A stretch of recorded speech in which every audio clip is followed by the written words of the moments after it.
Hello my friends. سلام دوستان من. این بخش با حرفای فوش به انگلیسی که خیلی جالبه، بریم با هم ببینیم که Don't be an idiot. Don't be an idiot. احمق نباش. Idiot یعنی احمق که دوش خط کش. You are stupid. You are stupid. تو احمقی.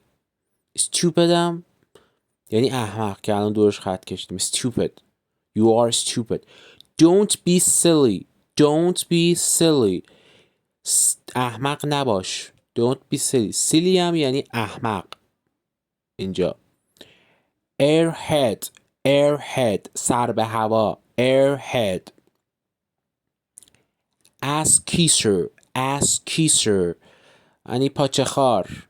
Ass kisser. Asshole. Asshole. نچسب. آدم نچسب. به درد نخور. Bastard. Bastard. هرزه. کسی که معلوم نیست کس و کارش چیه. Bastard. Bimbo. Bimbo. یارو. معمولا برای خانم‌ها استفاده میشه. Bimbo. Donkey. Donkey. خر. Donkey. Donkey. Piece of shit. Piece of shit. یه تیکه اصلا کثافت. shit یعنی کثافت. Piece of shit. Jackass. Jackass. الاغ. نادان. Jackass.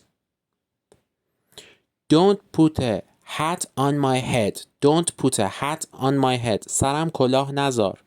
سرم کلاه نذار. Come up. Come up. ساکت باش. خفه شو. Come up. Come up. He's a junkie. He's a junkie. اون هروئینیه. موادیه. junkie موادی هروئینی.